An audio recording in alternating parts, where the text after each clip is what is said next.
Hello and welcome to Feature Friday, a Lee High School creative and performing arts series of radio plays featuring pieces on air from the 30s, 40s, and 50s. Our students invite you to sit back, relax, and enjoy some old times radio drama. Calling all adventure fans, calling all Dick Tracy fans, stand by. Here comes Dick Tracy now. Yes, folks, it's time for Dick Tracy in another thrilling detective adventure. Brought to you by Quaker Puffed Wheat and Quaker Puffed Rice, those two taste-tempting, wholesome cereals that are shot from guns to give you lots of trigger-fast food energy. Hear that? Know what it is? Right. It's the sound of the big Quaker guns. It's a happy, welcome sound that means they're making puffed wheat and puffed rice for the thousands of wide-awake folks who enjoy these two specially delicious cereals every day. You're one of them, aren't you? Of course. And you know these are the days you need lots of energy for school, sports, and play. So play safe. Get lots of quick food energy you need to be keen, alert, and fearless like Dick Tracy. Have a delicious breakfast of puffed wheat one day, then puffed rice the next. That gives you a grand flavor change. And every day you're enjoying one of those two nourishing cereals that are especially easy to digest because they're shot from guns. So look in the pantry today for those famous red and blue packages. And if you don't see any there, ask Mother to get you some Quaker Puffed Wheat and Quaker Puffed Rice from the grocers right away. Dick Tracy is involved with one of the most baffling and mysterious cases of his career. Dick has in his possession an envelope containing a military secret of great importance. He is trying to protect it from a famous international spy known as the Invisible Man. In our last episode, we met the Invisible Man for the first time. Listen now. Our scene is the apartment of Dick Tracy. Gee, Tess, I was sure his voice was coming from that chair. I made a dive for it and I tried to grab him, but he wasn't there. Look again, because I'm sitting in this easy chair. You can't see me, can you? And when you tried to touch me, you couldn't do that either. Nobody can see or touch me. I'm the Invisible Man. Tess, what are we gonna do? I can't make it out. It's a trick of some sort, Junior. An optical illusion. It could hardly be an illusion, my dear Miss Trueheart. If it were an illusion, you would at least see something, wouldn't you? But you see absolutely nothing. I am sitting before you in this easy chair. I see you, and yet you do not see me. Believe me, dear lady, I am invisible. What do you want here? Why have you come? Where is Mr. Tracy? Why do you ask? What do you... When I ask a question, I want an answer, and not an evasion. Answer my question. Where is the great detective? I'm not sure. Be careful. Is he coming here? Yes, I think he is. Excellent. Then I have nothing to do but sit here and wait for him. He'll be surprised, don't you think, when he finds me here? Or rather, when he doesn't find me here. I can't believe it. It's impossible. I can't believe anyone would make himself invisible. Answer that door. At once. And be careful. Be very careful. It would be a mistake to try anything. Is that so? Well, a whole squadron of invisible men wouldn't scare me. I warned you once, young man, and I'm not going to... And I told you a whole squadron. 6, 14, 11, 10, 12, 22, 8, 1. What's the matter with you? What kind of gibberish are you talking? I told you to open that door. Now are you going to? Sure, I'm gonna open it. Anything you say. Hey, Dick. Did you get the message you were looking for? Yes, Junior, I did. Hello, Tess. Hello. Dick? Yes? It's nothing. I believe she's trying to tell you to be careful, Mr. Tracy. What was that? Did I startle you? I'm so sorry.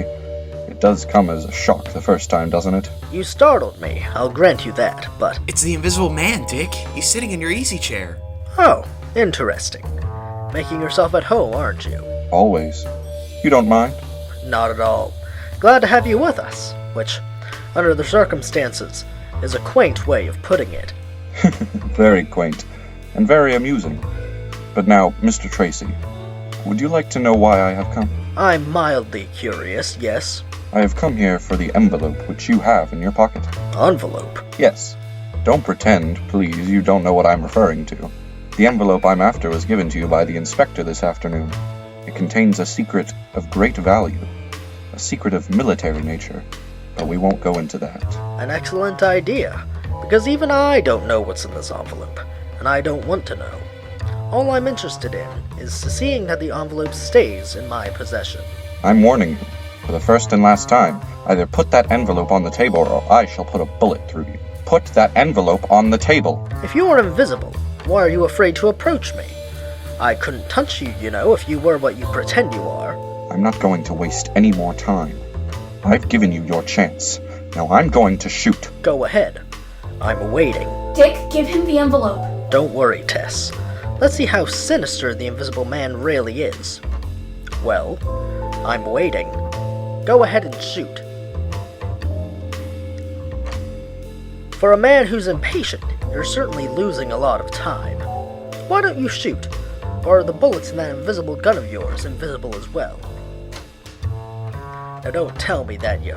Dick, did you see? Dick? Junior, what is it? The curtains on the window, they moved. I saw him move. He's gone. The invisible man went through the window. One moment. Window's open. It wasn't when I left this afternoon. When you told him to go ahead and shoot, I was so frightened. It's all over now, Tess. At least for the time being. Which brings up the question, why didn't the Invisible Man shoot me? And why did he leave so suddenly? Perhaps our friend wasn't there at all. Of course he was here. You spoke to him, didn't you? He was sitting in the easy chair. Look, you can see the depression in the cushion where he was sitting. Can you? Yes, it is there, isn't it? Yet, I wonder, Tess. I wonder. Tracy, please don't make the mistake of underrating this invisible man. He does exist. A detective has to be realistic, Inspector. What do you know about him, really? His reputation has preceded him. He's been in every country in the world. The foreign police have never been able to catch up with him.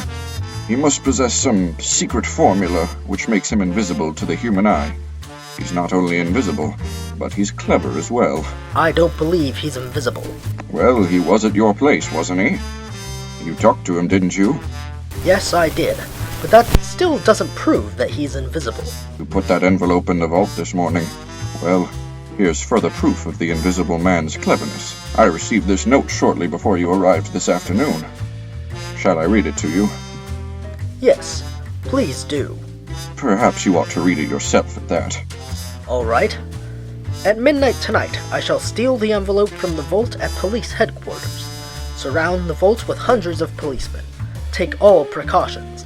But whatever you do, remember you cannot stop me. I shall steal the envelope, and the entire police force itself cannot prevent me. Yours, the Invisible Man. Interesting. Interesting? Is that the only comment you can make? Inspector, has it ever occurred to you that this man's reputation is built entirely upon suggestion and illusion? That he carefully, deliberately creates that illusion? I don't understand. The Invisible Man is a practical psychologist, nothing more. He tells you what he wants to do, and does it with such conviction that you'll believe he's going to do it. He sells you the idea that he can't fail. In a certain sense, as a form of hypnosis. He tells you that you can't prevent him from stealing that envelope, and because he seems so sure of himself, you begin to believe that the man's infallible. Well, he's not going to hypnotize the police department, and he won't steal the envelope. I'll have that place surrounded by a couple of hundred plainclothes men. One moment. If you'll accept a suggestion from me, you'll be doing nothing of the sort. What do you mean? Surround the vault with a couple hundred plainclothes men, and you'll be doing exactly what he wants you to do. That was his own suggestion, don't you remember? It's easier to hide in a crowd than it would be to search a handful of people. Inspector, am I still in charge of this case? Of course. But Tracy, you'll need help, and plenty of it. Any man who's invisible... The Invisible Man is a sham, a fake. I refuse to accept the notion that any man can make himself invisible. When the time comes, I think I'll be able to prove what I'm saying. Meanwhile, have I your permission to handle this case alone? I'll leave the case entirely in your hands, Tracy. Gee, Dick, it's pretty quiet and spooky sitting here by this vault all night. Too quiet if you ask me, Mr. Tracy. I wish Flanagan hadn't got sick tonight. One job I don't want any part of is his. This being a night watchman. It's not my idea of a soft thing. Oh, it isn't as bad as all that. After all, you don't have threatened visits from the Invisible Man every night. Dick, do you think the Invisible Man will be able to get through that vault in the other room? I don't see how he can, Junior. The vault is in there, in that room. There aren't any windows in the room and only one door, and we're sitting right outside that door now. How could he possibly get into the room without our knowing it? I don't see how he can myself, but, well, Dick, I don't know. If the guy's invisible... He's no more invisible than you are, or I am, or Dugan is. Well, if he isn't invisible, he sure puts on a pretty good imitation. Say, it's midnight. That's the time he said he'd be here. Yes. Well, I don't see any sign of him. But then we couldn't see anything of him, could we? If he's invisible. Somehow, I've got a feeling he'll be here at the time specified. Keep a sharp lookout, both of you. Dick, I got a feeling. It's funny. What is? What's the matter, Junior? I don't know. I just got a feeling that someone is here. That... Nonsense. Your imagination is running away with you. Maybe I'd better just have a look back at that vault anyway. Just to be sure, you know. Be back in a moment. Alright, Dugan. Dick, I don't know. I don't know what gives it to me, but I've got a feeling. Gee, I wish it was tomorrow morning and we were out of this. I don't like the idea of... Mr. Tracy! Mr. Tracy, hurry! Hurry! Oh, no, you don't, you cousin, ye. I'll break your head, even if you are invisible. Dick! Come on. Dugan's having trouble. Oh, give me a hand, Mr. Tracy. He's powerful. I can't hold him much longer. Dick, look! Dugan's fighting with something that isn't there. It's the Invisible Man, Dick, the Invisible Man! So, the Invisible Man managed to get through Tracy's guard after all. What will be the outcome of this stirring episode? Imagine trying to capture an Invisible Man. Calling all adventure fans, calling all Dick Tracy fans, stand by for another exciting Dick Tracy adventure tomorrow at this same time. That is all.